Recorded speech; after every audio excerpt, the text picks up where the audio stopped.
નમસ્કાર. બંધારણનો પ્રથમ લેક્ચર. આજે આપણે બંધારણના પ્રથમ લેક્ચરમાં આપણે મળીએ છીએ. તમે બંધારણ સારી રીતે તમે ગુજરાતીમાં તો વાંચેલું જ છે, યુવા છે કે કોઈ શેહજાદ કાજીની બુક છે, એમાંથી તમે બંધારણ સારી રીતે તમે કરો જ છો. પણ આપણે આ બંધારણના લેક્ચરમાં યુપીએસસી માટે સ્પેશિયલ જે ખાસ બુક આવે છે એમ લક્ષ્મીકાંત, કે જે જીપીએસસી અને યુપીએસસીના સ્ટુડન્ટ ખાસ એને વાંચતા હોય છે. તો આપણા લેક્ચરમાં એમ લક્ષ્મીકાંતની બુકમાંથી જે બંધારણ ખૂબ જ ઊંડાણપૂર્વક આપેલું છે તેની આપણે અહીં સમજૂતી લેશું. હવે તમે બેઝિક માહિતી બંધારણની જાણો છો કે બંધારણ સભાના અધ્યક્ષ, બંધારણ સભાની રચના, કેટલા સભ્યો હતા, પછી બાદમાં કેટલા સભ્યો થયા, એ બધી માહિતી તમે જાણો છો. આપણે આજના લેક્ચરની શરૂઆત બંધારણની વિશેષતાઓ આજના લેક્ચરની શરૂઆત આપણે બંધારણની વિશેષતાઓથી કરશું.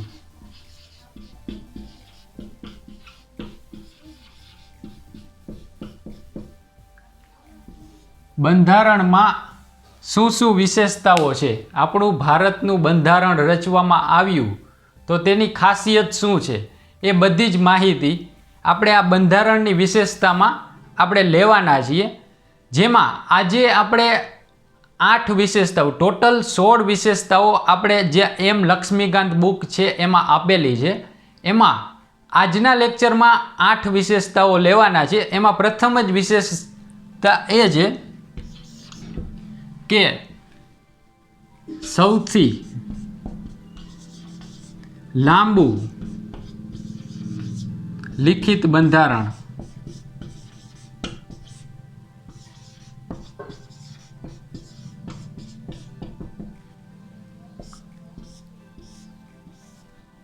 બંધારણની પહેલી જ વિશેષતા સૌથી લાંબુ લિખિત બંધારણ. આપણા ભારતનું બંધારણ વિશ્વનું સૌથી લાંબામાં લાંબુ બંધારણ છે. આપણો જે દસ્તાવેજ છે ખૂબ જ વિસ્તૃત છે. ભારત દેશનો બંધારણનો જે દસ્તાવેજ છે ખૂબ જ વિસ્તૃત. એમાં જ્યારે 1949માં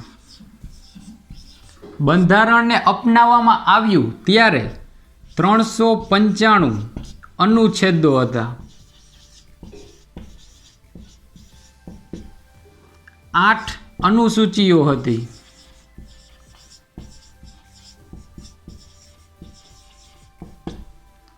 અને 22 ભાગમાં આપણું બંધારણ વિભાજિત હતું. જ્યારે 1949માં આપણું બંધારણ સ્વીકારવામાં, એટલે કે આપણું બંધારણ સ્વીકારવામાં આવ્યું, ત્યારબાદ હાલમાં કેટલા અનુચ્છેદ છે? હાલમાં તમે અનુચ્છેદ જોશો તો 465 જેટલા અનુચ્છેદો છે.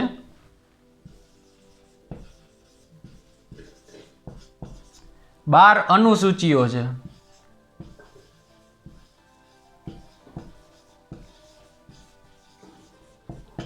અને 25 જેટલા ભાગ છે આપણા બંધારણમાં હાલમાં. જ્યારે આ ભાગ આપણે હજી આગળ વ્યવસ્થિત એક એક ભાગની માહિતી પણ લેવાના છીએ, અને કયા ભાગમાં કયા અધિકારોની જોગવાઈ કરવામાં આવી છે તે બધી જ માહિતી હવે આપણે જ્યારે નેક્સ્ટ લેક્ચર લેશું તેમાં બધી માહિતી આ કવર કરવાના છીએ. હવે તેના પછી આવતી જે સૌથી લાંબુ લિખિત બંધારણ હોવાના કારણ આપણે જાણી લઈએ. હવે જે આપણે બંધારણમાં જોયું કે આપણા કેટલા અનુચ્છેદ છે, કેટલા અનુસૂચિઓ છે અને તેના કેટલા ભાગ છે. હવે આપણે જે બંધારણ મુખ્યત્વે 2 પ્રકારના હોય છે. બંધારણ વિશ્વમાં તમે જાશો કોઈ પણ દેશમાં તો એમાં 2 પ્રકારના બંધારણ મુખ્યત્વે જોવા મળે છે. એક છે લિખિત અને બીજું છે અલિખિત બંધારણ.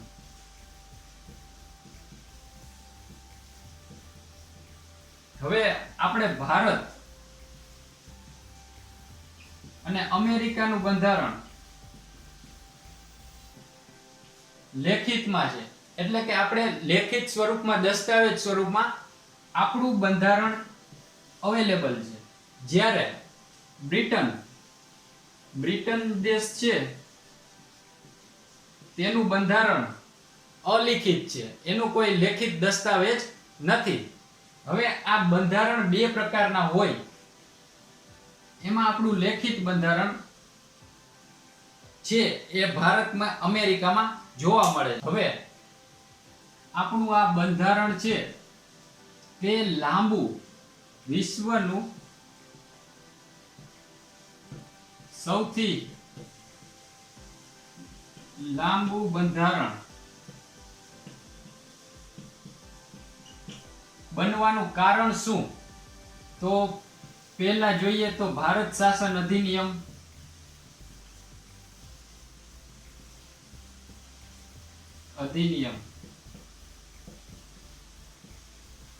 1935. હવે ભારત શાસન અધિનિયમ જે ઘડવામાં આવેલો હતો તેમાં વિશ્વના, બીજું કારણ દઉં છું પછી આ બે પોઈન્ટ તમને સાથે સમજાવું કે વિશ્વના બંધારણનો પ્રભાવ.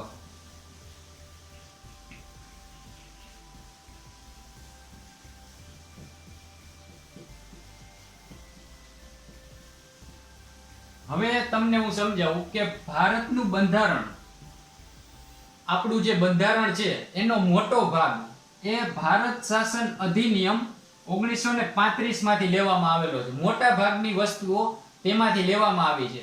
હવે એ નિયમ જ્યારે બનાવ્યો ત્યારે શેનો અભ્યાસ કરવામાં આવ્યો હતો? ત્યારે વિશ્વમાં જે અલગ અલગ દેશોના બંધારણ છે, બ્રિટન, ફ્રાન્સ, અમેરિકા, આયર્લેન્ડ, એ રીતે જેટલા પણ સારા મોટા મોટા દેશો છે અને એના બંધારણો છે એનો અભ્યાસ કરવામાં આવ્યો હતો. અને ત્યારબાદ એ ભારત શાસન અધિનિયમમાં એ નિયમો દાખલ કરવામાં આવેલા હતા. એટલે કે વિશ્વના બંધારણનો પ્રભાવ, ભારત શાસન અધિનિયમ, આ બે તો પ્રભાવ છે જ, સાથે જે આપણા બંધારણના ઘડવૈયા છે તે વકીલ દરજ્જાના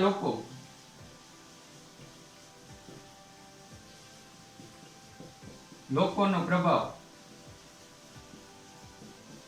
એટલે કે કાયદાના જાણકારનો પ્રભાવ.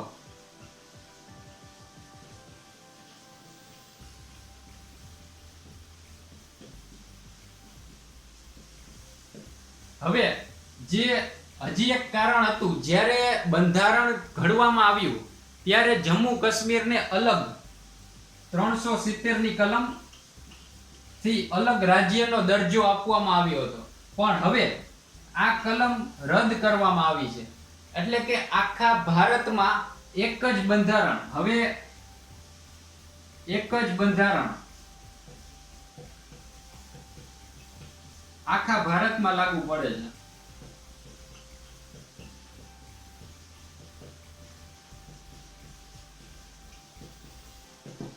પહેલા 370 ની કલમ હતી, એટલે આ જોગવાઈના આધારે પણ બંધારણ, જે ઘણી એવી બધી જોગવાઈઓ હતી કે એના આધારે આપણું બંધારણ ખૂબ જ લાંબુ, અને વિશ્વમાં આટલા બધા અનુચ્છેદ એકેય બંધારણમાં નથી.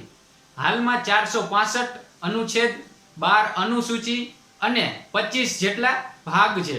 હવે આપણે એના પછીનો જે પોઈન્ટ છે કે શા માટે આપણું બંધારણ આટલું બધું વિશેષ છે તેની માહિતી લઈ લઈએ. હવે આપણા બંધારણની બીજી વિશેષતા છે વિવિધ સ્ત્રોતોનો ઉપયોગ.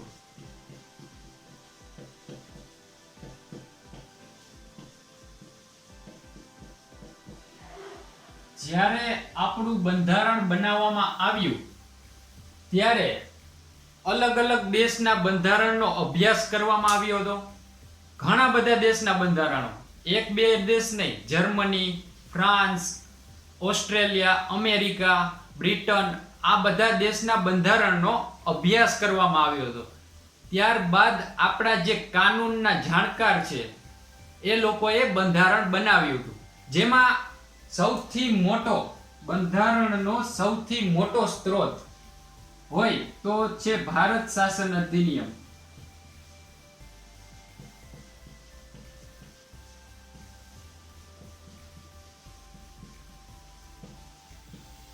(1935) બંધારણ બનાવવામાં કે બંધારણની રચના કરવામાં સૌથી વધારે ઉપયોગ થયેલો હોય તો આ ભારત શાસન અધિનિયમ 1935 આ સ્ત્રોતનો સૌથી વધુ ઉપયોગ કરવામાં આવ્યો હતો. ત્યારબાદ વિવિધ દેશના બંધારણો, જેમ કે હું તમને અહીં ઉદાહરણ લઉં તો મૂળભૂત અધિકારો અમેરિકાના બંધારણમાંથી લેવામાં આવેલા છે.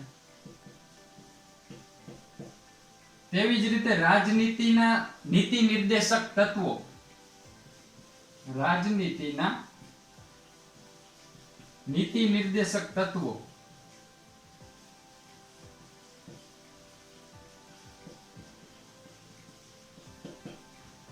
આયર્લેન્ડના બંધારણમાંથી લેવામાં આવેલા છે.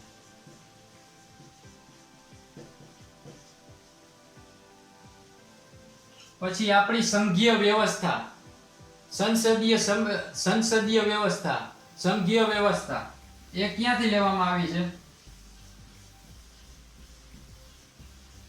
તો કે છે બ્રિટનના બંધારણમાંથી.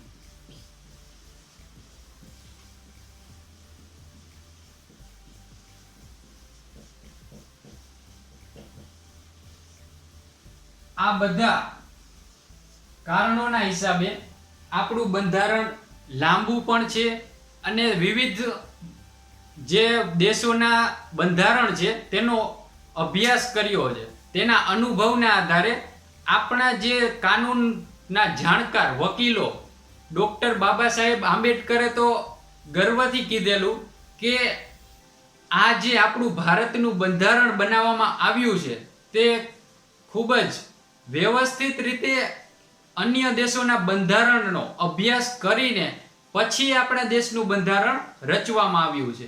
એ આ બાબા સાહેબ આંબેડકરે કીધું હતું.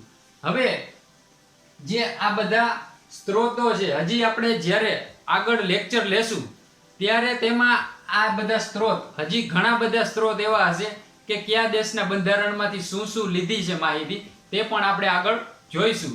હવે એના પછીનો પોઈન્ટ છે તેની માહિતી લઈ લઈએ. હવે બંધારણની વિશેષતામાં આપણી ત્રીજી વિશેષતા છે નમ્યતા અને અનમ્યતાનું મિશ્રણ.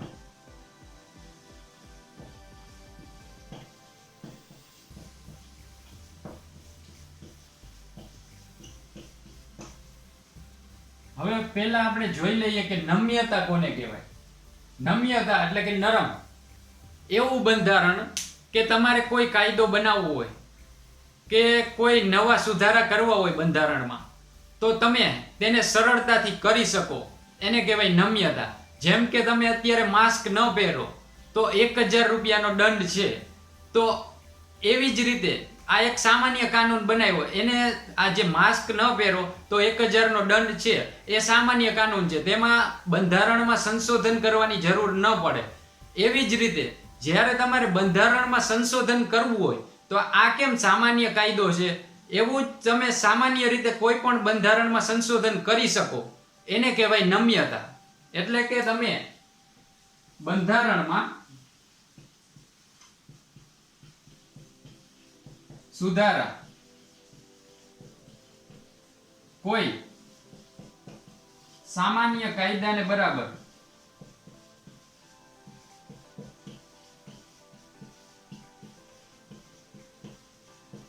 પદ્ધતિથી થઈ શકતા હોય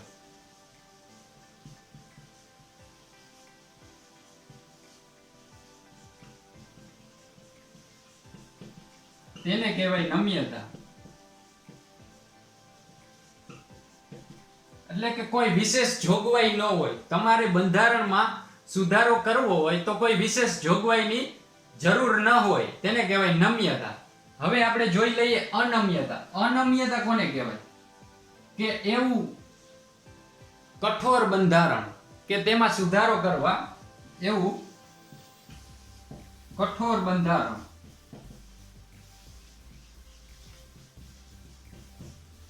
કે જેમાં સુધારો કરવા વિશેષ જોગવાઈની જરૂર હોય.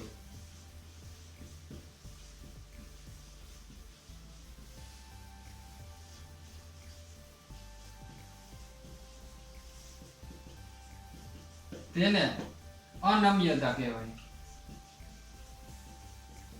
તેનું ઉદાહરણ આપણે લેવું હોય તો અમેરિકાનું બંધારણ. અમેરિકાનું બંધારણમાં તમારે સુધારો કરવો હોય તો એમાં ખૂબ જ લાંબી પ્રોસેસ અને ખૂબ જ એટલી જટિલ પ્રોસેસ છે કે તેમાં સુધારો કરવો બહુ જ કઠિન છે. જ્યારે અહીં આપણે બ્રિટનનું બંધારણ લઈ લઈએ. ભારતનું બંધારણ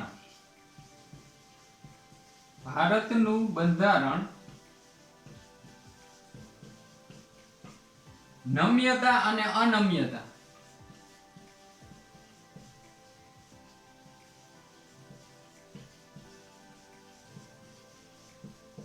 મિશ્રણ છે.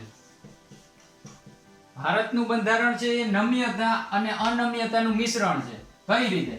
કે કેટલાક એવા કાયદા છે કે જેમાં બંધારણમાં સુધારો કરવા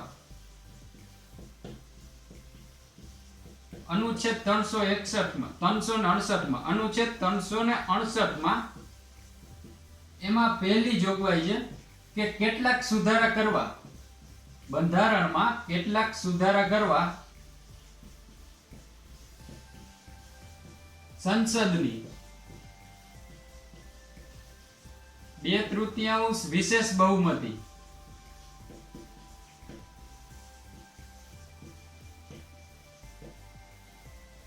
પ્લસ સંસદના કુલ સભ્યોની 50% થી વધુ બહુમતી. એટલે કે સંસદમાં લોકસભા અને રાજ્યસભા એની 2/3 બહુમતી, અને જ્યારે લોકસભામાં કુલ સભ્યો હોય તેના 50% થી વધુ બહુમતી અને રાજ્યસભામાં એના કુલ સભ્યોની પણ 50% થી વધુ બહુમતી, એવી વિશેષ જોગવાઈ કરવામાં આવી છે. અને બીજી એક જોગવાઈ એ છે કે બંધારણમાં સુધારો કરવા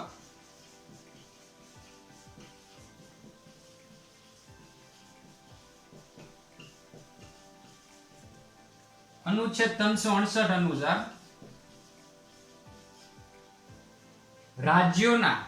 કુલ રાજ્યોના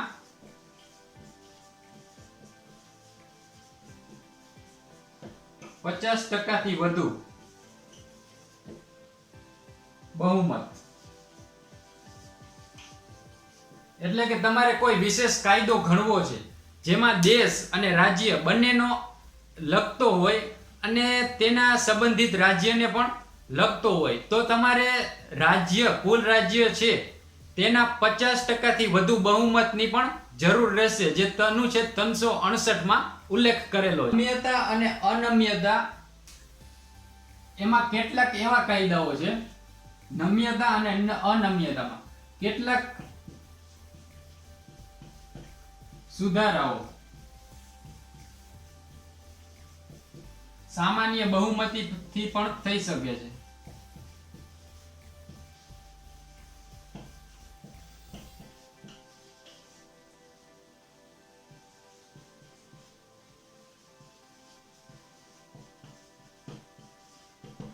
ભારતના બંધારણના ઘણા એવા બધા સુધારા છે કે જે સામાન્ય બહુમતીથી થઈ શકે છે.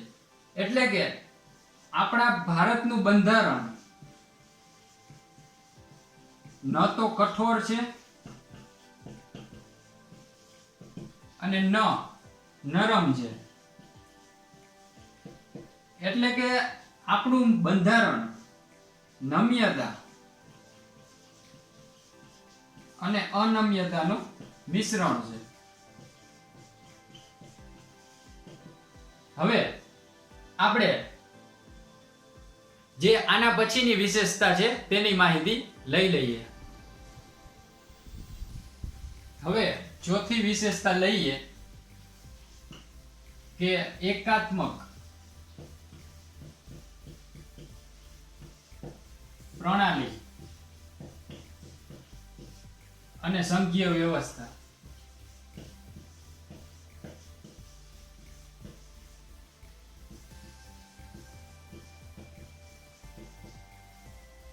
એકાત્મક પ્રણાલી અને સંઘીય વ્યવસ્થા આપણા બંધારણમાં.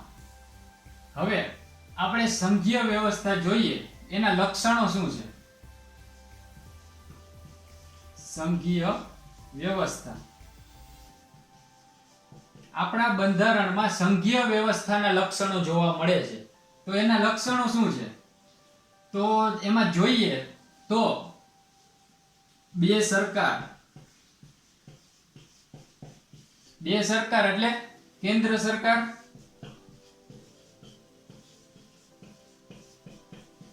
ને રાજ્ય સરકાર.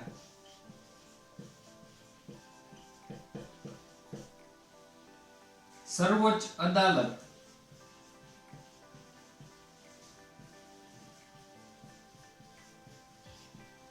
શક્તિનું વિભાજન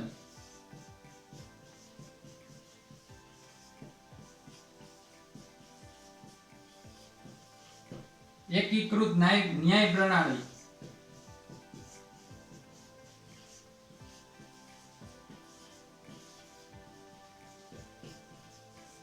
આ બધા લક્ષણો સંઘીય વ્યવસ્થાના લક્ષણો છે. એટલે કે બે સરકાર એટલે કેન્દ્ર સરકાર, રાજ્ય સરકાર.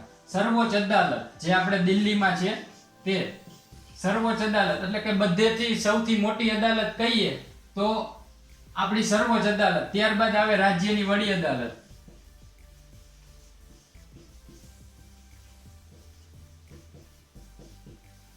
હવે શક્તિનું વિભાજન એટલે કે આપણે શક્તિનું વિભાજન કઈ રીતે કરેલું છે? કેન્દ્ર પાસે અલગ શક્તિ છે, રાજ્ય પાસે અલગ તેની સરકારની સત્તા છે. એ રીતે અલગ અલગ રાજ્યની સત્તા અને એનું શક્તિનું વિભાજન એટલે કે કેટલાક જે કાર્યો છે એ રાજ્ય સરકારને સોંપવામાં આવેલા છે, કેટલાક સંયુક્ત સૂચિમાં આપેલા છે, કેન્દ્ર સરકાર અને રાજ્ય સરકાર બંને કરે. અને અમુક કાર્યો એવા છે કે જે કેન્દ્ર સરકાર જ કરે. એ પણ સંઘીય વ્યવસ્થાનો જ એક લક્ષણ છે. ત્યારબાદ એક અહીં આપેલું છે એકીકૃત ન્યાય પ્રણાલી. એટલે એકીકૃત ન્યાય પ્રણાલી એટલે કેવી પ્રણાલી કે સૌથી મોટી સર્વોચ્ચ અદાલત, ત્યારબાદ વડી અદાલત, પછી જિલ્લાની અદાલત. એ રીતે જેમ સ્ટેપ બાય સ્ટેપ આવતી જાય અદાલતો, એ જ કહેવાય એકીકૃત ન્યાય પ્રણાલી. હવે એના પછીનું જે લક્ષણ છે, વિશેષતા છે, તેની પણ માહિતી લઈ લઈએ. અહીં આપણે સંઘીય વ્યવસ્થાનું લક્ષણ જોયું. હવે એકાત્મક ન્યાય પ્રણાલી અથવા તો એકાત્મક પ્રણાલી એના લક્ષણો શું છે? આપણું બંધારણમાં એકાત્મક પ્રણાલી પણ જોવા મળે છે, એટલે કે ગેર સંઘીય વ્યવસ્થા પણ જોવા મળે છે. એના ઉદાહરણ જોઈએ તો શું છે કે કેન્દ્ર દ્વારા રાજ્યપાલની નિમણૂક,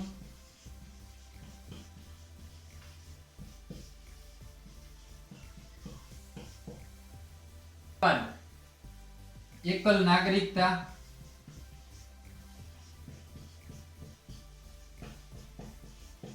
કેન્દ્ર પાસે વધારે સત્તા,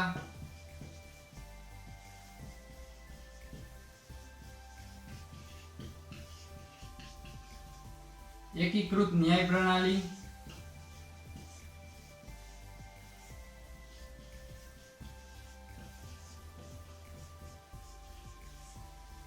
આ બધા જ લક્ષણો જે અહીં આપેલા છે કે કેન્દ્ર દ્વારા રાજ્યપાલની નિમણૂક, એકલ નાગરિકતા એટલે કે આપણા દેશની એક જ નાગરિકતા છે, રાજ્યની અલગ નાગરિકતા નથી.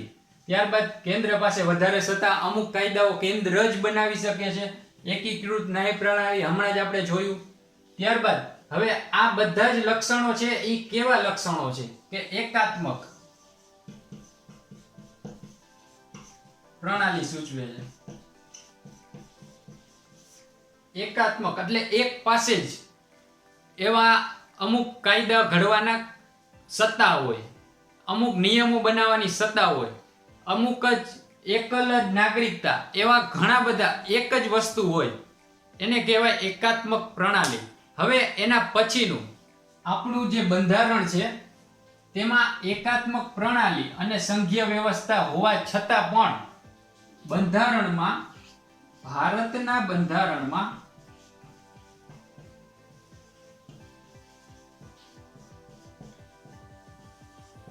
ક્યાંય સંઘીય આ શબ્દનો ઉલ્લેખ કરવામાં આવેલો નથી. સંઘીય શબ્દનો ઉલ્લેખ નથી. ભારતના બંધારણમાં આપણી આ બંને પ્રણાલી હોવા છતાં, એકાત્મક પ્રણાલી અને સંઘીય વ્યવસ્થા બંને હોવા છતાં પણ ક્યાંય આ સંઘીય શબ્દ છે તેનો ઉલ્લેખ જોવા મળતો નથી. હવે આપણું અનુચ્છેદ 1 શું કહે છે કે ભારત રાજ્યોનો બનેલો સંઘ છે.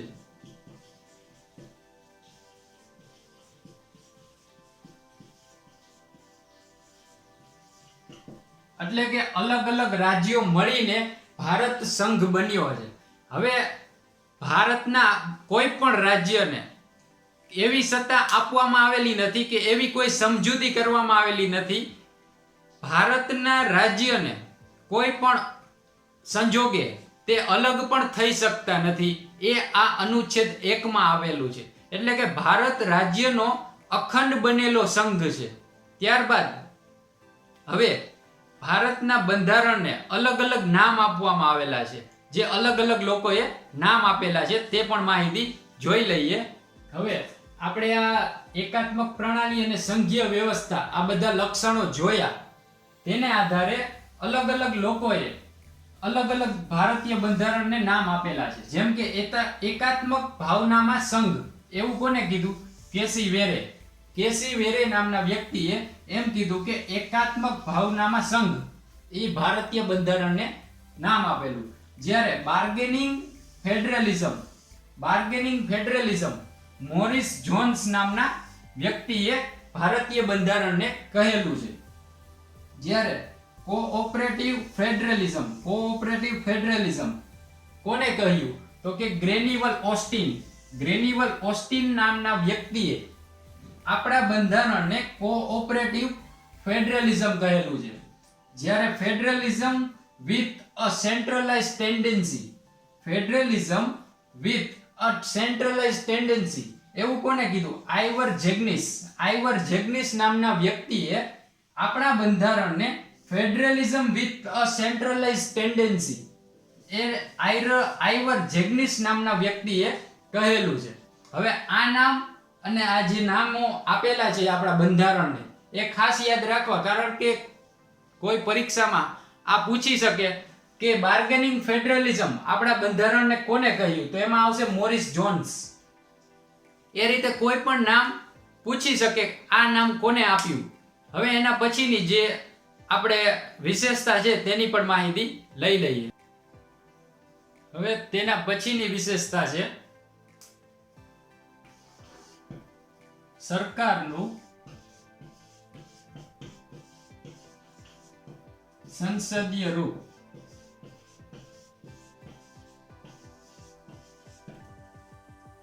પાંચમી વિશેષતા છે સરકારનું સંસદીય રૂપ.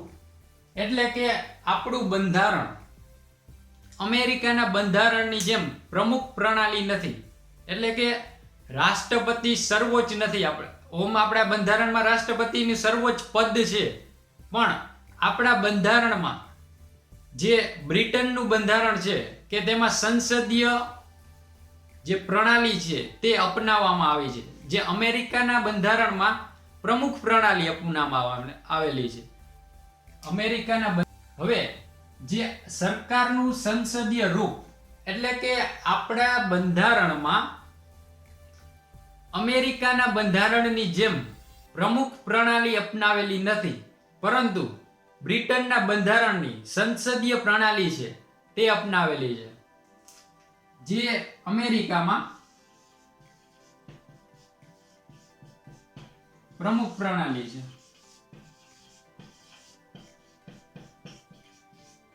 જ્યારે બ્રિટનમાં સંસદીય વ્યવસ્થા છે.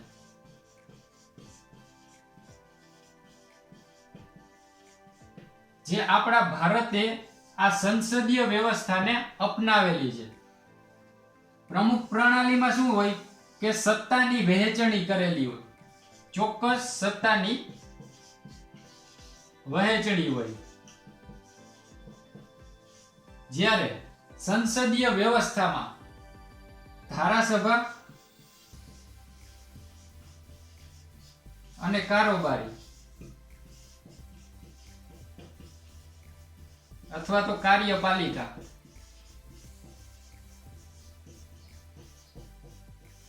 વચ્ચે સમન્વયનો સિદ્ધાંત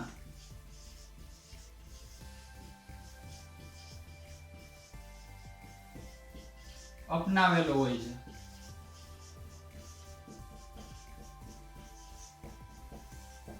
સંસદીય પ્રણાલીમાં જે આપણે અપનાવેલી છે, બ્રિટનના બંધારણમાંથી લીધેલી છે સંસદીય પ્રણાલી, તેમાં વડાપ્રધાનનું પદ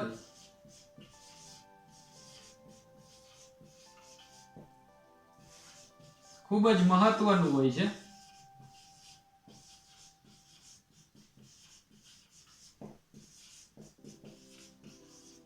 અને જે વડાપ્રધાનની સરકાર હોય તેના નામે જ એ ઓળખાતી હોય છે. જેમ કે અત્યારે મોદી સરકાર છે કેન્દ્રમાં, તો વડાપ્રધાનના નામે જ ઓળખાય છે તેની સરકાર કે મોદી સરકાર. એ આપણી સંસદીય પ્રણાલી છે.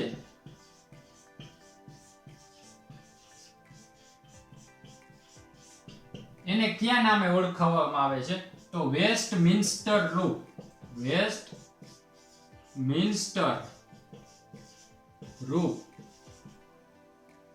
પછી સરકારના નામે મંત્રીમંડળની સરકાર,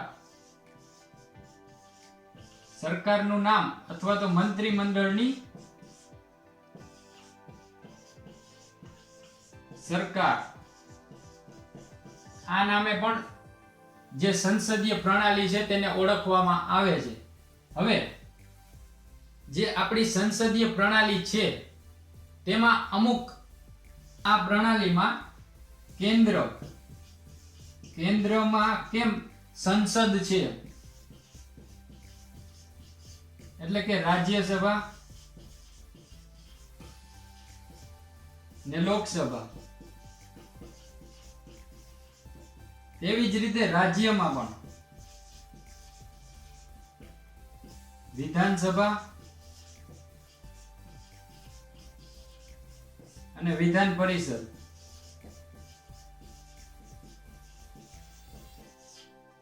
વિધાન પરિષદ જ્યાં બહુમતી દ્વારા જે રાજ્યો કહે કે અમારે વિધાન પરિષદની રિક્વાયરમેન્ટ છે, ત્યાં આપણે વિધાન પરિષદની પણ જોગવાઈ કરેલી છે. જે રાજ્યમાં આપણે ઘણા રાજ્યોમાં વિધાન પરિષદ પણ જોવા મળે છે.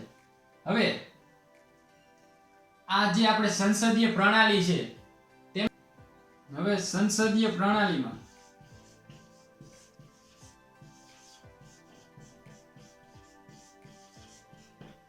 બહુમત ધરાવતા પક્ષની સત્તા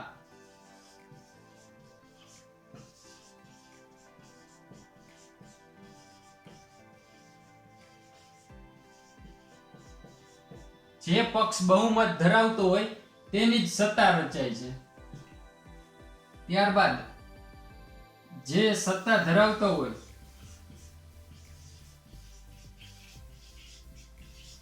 પક્ષ ના મંત્રીમંડળના નામે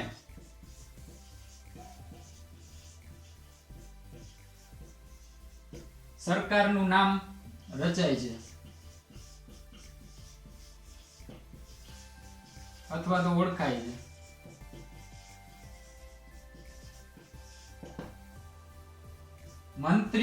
મંત્રીમંડળમાં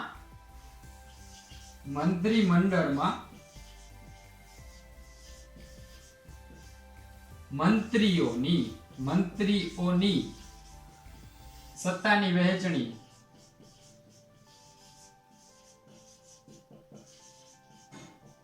આ બધા જ લક્ષણો સંસદીય પ્રણાલીમાં જોવા મળે છે કે બહુમત ધરાવતો પક્ષ જ સત્તા ધારણ કરે છે.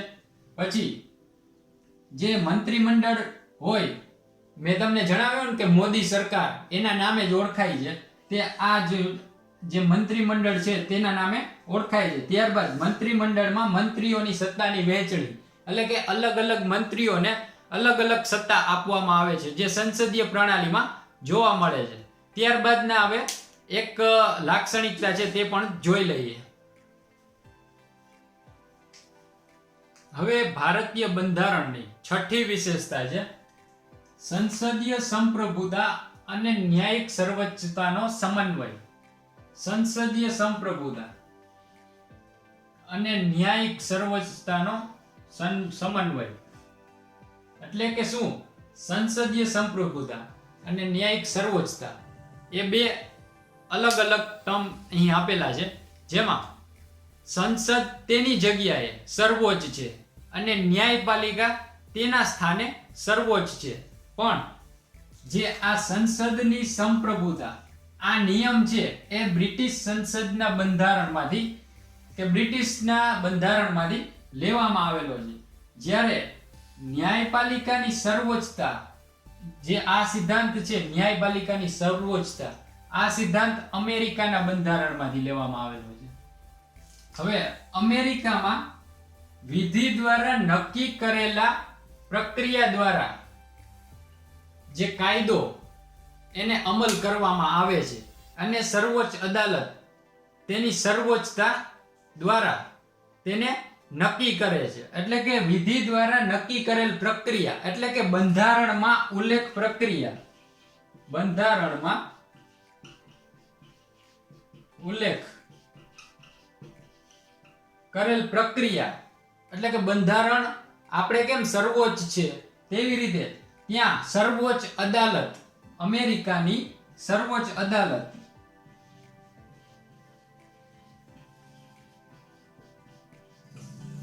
દ્વારા નક્કી કરેલ જે નિયમો છે એ લાગુ કરવામાં આવે છે. જ્યારે ભારતના બંધારણમાં વિધિ દ્વારા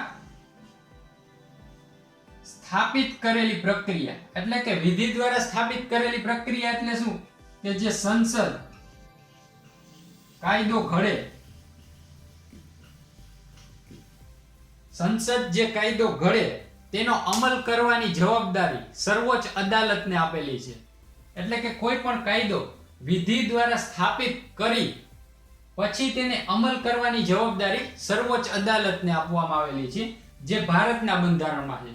જ્યારે અમેરિકામાં શું છે કે સર્વોચ્ચ અદાલત અમુક કાયદાઓ નક્કી કરે અને સર્વોચ્ચ અદાલતની જે સર્વોચ્ચતા છે તે અહીં વિધિ દ્વારા નક્કી કરેલ પ્રક્રિયામાં જોવા મળે છે.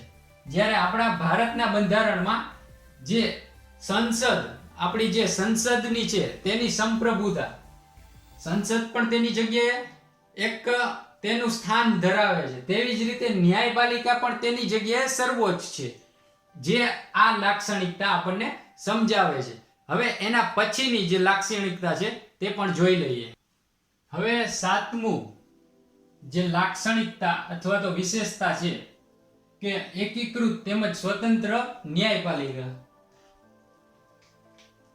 હવે સાતમી જે લાક્ષણિકતા છે એકીકૃત તેમજ સ્વતંત્ર ન્યાયપાલિકા. એટલે કે ભારતની ન્યાયપાલિકા એકીકૃત, મેં તમને શરૂઆતમાં જ સમજાવ્યું, એકીકૃત એટલે કે સર્વોચ્ચ અદાલત, ત્યારબાદ વડી અદાલત, એના પછી જિલ્લા અદાલત, એના પછી નીચેની તાલુકામાં આવતી અદાલતો, એ બધી અદાલતો એટલે કે એક સ્ટેપ સીધી છે અને સળંગ એક પછી એક અદાલતો એના સ્ટેપમાં આવે છે, એને કહેવાય એકીકૃત પ્રણાલી. ત્યારબાદ જે આપણું ભારતીય ન્યાયપાલિકા છે તેમાં બે ગુણધર્મ જોવા મળે છે કે એક એકીકૃત છે સાથે સ્વતંત્ર પણ છે. એટલે કે ભારતીય ન્યાયપાલિકા એમાં સંસદ કોઈ તેના ચુકાદા ઉપર ટિપ્પણી ન કરી શકે, તેના જે ચુકાદા છે એને સ્વતંત્ર છે. આપણી ન્યાયપાલિકા એક સ્વતંત્ર સંસ્થા છે. હવે ન્યાયપાલિકામાં સર્વોચ્ચ અદાલત, આપણી જે સર્વોચ્ચ અદાલત છે તેનું શીર્ષ સ્થાન છે. દિલ્હીમાં આપણી જે સર્વોચ્ચ અદાલત છે તેની બધી જ ન્યાયપાલિકાઓ છે એ તેના અંડરમાં આવે છે. રાજ્યની વડી અદાલત હોય કે જિલ્લા અદાલત હોય, જેટલી પણ ન્યાયપાલિકા આવે એ આ સર્વોચ્ચ અદાલતના અંડરમાં આવે છે. ત્યારબાદ કાનૂન કેન્દ્ર સાથે રાજ્યમાં પણ લાગુ પડે છે. એટલે કે આપણે એવું નથી, અમેરિકામાં કેવું છે કે કેન્દ્રના કાનૂન કેન્દ્રમાં લાગુ પડે અને રાજ્યના કાનૂન રાજ્યમાં લાગુ પડે. પણ આપણા ભારતના બંધારણમાં જે કાનૂન ઘડવામાં આવે છે તે કેન્દ્ર અને રાજ્ય બંનેને લાગુ પડે છે. એ આ વાક્ય તમને કહેવા માંગે છે કે કાનૂન કેન્દ્ર સાથે રાજ્યમાં પણ લાગુ પડે છે. તેના કોઈ અલગ નિયમો નથી હોતા જે ભારતના બંધારણમાં આપણે આપેલા છે. જ્યારે સર્વોચ્ચ ન્યાયાલય છે આપણી, એ કયા પ્રકારની અદાલત છે તો કે સંઘીય અદાલત છે. સર્વોચ્ચ ન્યાયાલય એ આપણી સંઘીય અદાલત છે. હવે આપણા ભારતના બંધારણમાં ન્યાયપાલિકાને કેટલાક સ્વતંત્રતા આપવાની સાથે કેટલીક જોગવાઈઓ પણ કરેલી છે. જેમ કે ભારતના સર્વોચ્ચ અદાલતના જે કોઈ પણ ખર્ચ છે તેને ભારતની સંચિત નિધિમાંથી આપવામાં આવે છે. પછી જે ન્યાયાધીશ છે સર્વોચ્ચ અદાલતના, તે એની સેવા નિવૃત્તિ બાદ કોઈ પણ અદાલતમાં તે કાર્ય કરી શકતા નથી. આવા કેટલીક જોગવાઈઓ પણ આપેલી છે જે અહીં આપણે એકીકૃત તેમજ સ્વતંત્ર ન્યાયપાલિકામાં જોવા મળશે. હવે તેના પછીનો એક આજની લાસ્ટ લાક્ષણિકતા છે તે પણ જોઈ લઈએ. હવે આપણે 8મી વિશેષતા જોઈએ, મૂળભૂત અધિકારો.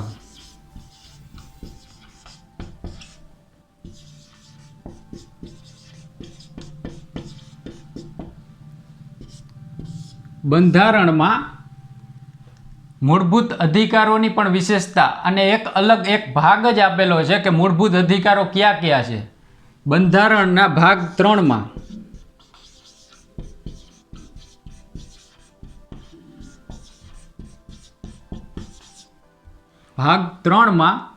કુલ 6 મૂળભૂત અધિકારો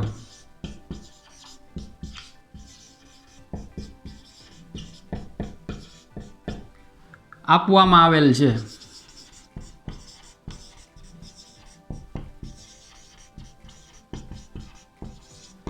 જેમાં પહેલો સમાનતાનો અધિકાર,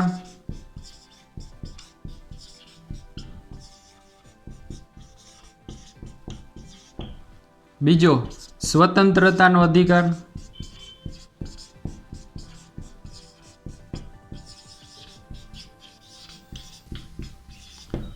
ત્રીજો શોષણ વિરોધી અધિકાર,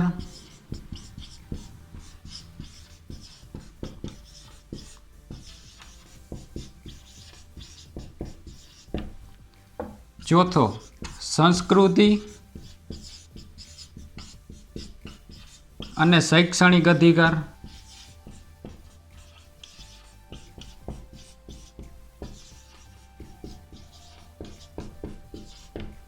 ધાર્મિક સ્વતંત્રતાનો અધિકાર,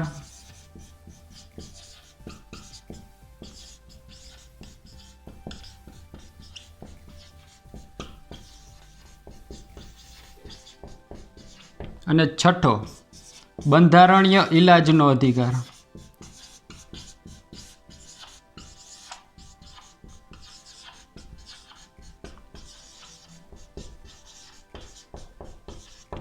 આમ કુલ 6 અધિકારો આપણને આપવામાં આવેલા છે. આ અધિકારોનો મૂળ સંરક્ષક એટલે કે આપણી સર્વોચ્ચ અદાલત કોઈ પણ આ અધિકારમાંથી ભંગ થતું હોય, આપણા અધિકારનું હનન થતું હોય તો કોઈ પણ વ્યક્તિ આ અધિકારના સંરક્ષણ માટે સીધા જ સર્વોચ્ચ અદાલતમાં અપીલ કરી શકે છે. હવે આ અધિકારો આપણને આપવામાં આવેલા છે, તેમાં કોઈ પણ અધિકારનું હનન થતું હોય તો રીટ પણ બહાર પાડી શકાય છે. કે આપણે જ્યારે મૂળભૂત અધિકારોનું હનન થતું હોય ત્યારે કેટલી રીટ પણ બહાર પાડવામાં આવતી હોય છે, જેમ કે બંદી પ્રત્યક્ષીકરણ, પ્રતિષેધ અધિકાર પૃચ્છા એવા ઘણા રીટ અલગ અલગ આવે છે, જેની માહિતી આપણે આગળ લઈશું. અને હવે જ્યારે આ મૂળભૂત અધિકારો આપણને આપવામાં આવેલા છે, તેમાં કેટલાક આપણને તેમાં રિસ્ટ્રિક્શન એટલે કે અમુક તેની જોગવાઈઓ, જેમ કે કટોકટી દરમિયાન કેટલાક મૂળભૂત અધિકારો સ્થગિત કરી શકીએ છે. એટલે કે એવું નથી કે મૂળભૂત અધિકારો પરિવર્તનશીલ નથી. જ્યારે સમયે સમયે જરૂર પડે ત્યારે મૂળભૂત અધિકારોમાં અનુચ્છેદ 368 અંતર્ગત બંધારણીય સુધારા દ્વારા તેનું આપણે સુધારા વધારા કરી શકીએ છીએ. અને કેશવાનંદ ભારતી વિરુદ્ધ જે ચુકાદો આવ્યો હતો તેમાં જણાવેલું કે આપણું જે મૂળ બંધારણ છે તેનો સાર ન બદલાવો જોઈએ. તમે બંધારણીય સુધારા કરી શકો, કોઈ પણ વસ્તુ કરી શકો, પણ જે મૂળ બંધારણનો સાર છે એમાં ચેન્જીસ થવો જોઈએ નહીં. એ સર્વોચ્ચ અદાલતે ચુકાદો આપ્યો હતો. હવે આપણે નેક્સ્ટ લેક્ચરમાં જે અન્ય જે આપણે વિશેષતાઓ છે તેની માહિતી આપણે લઈશું. ટોટલ હજી 8 વિશેષતાઓ આવવાની છે, જેમાં હજી અલગ અલગ આપણે સમજૂતી લઈ ને આપણે નેક્સ્ટ લેક્ચરમાં મળશું. લાઇક, શેર, કમેન્ટ અને સબસ્ક્રાઈબ કરવાનું ભૂલાય નહીં. જય હિન્દ.